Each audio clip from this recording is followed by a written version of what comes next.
So this is where I have put up the smoke alarm in the mechanical room. There is that water heater. This is the furnace.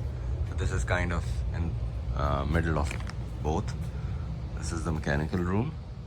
And the second smoke alarm I have put up there, right on top of the breaker panel. So one smoke alarm here that I have put now, and the other one is there in this corner. So that I think takes care of the smoke detection. Hopefully I'll never need to use it, but thanks for watching.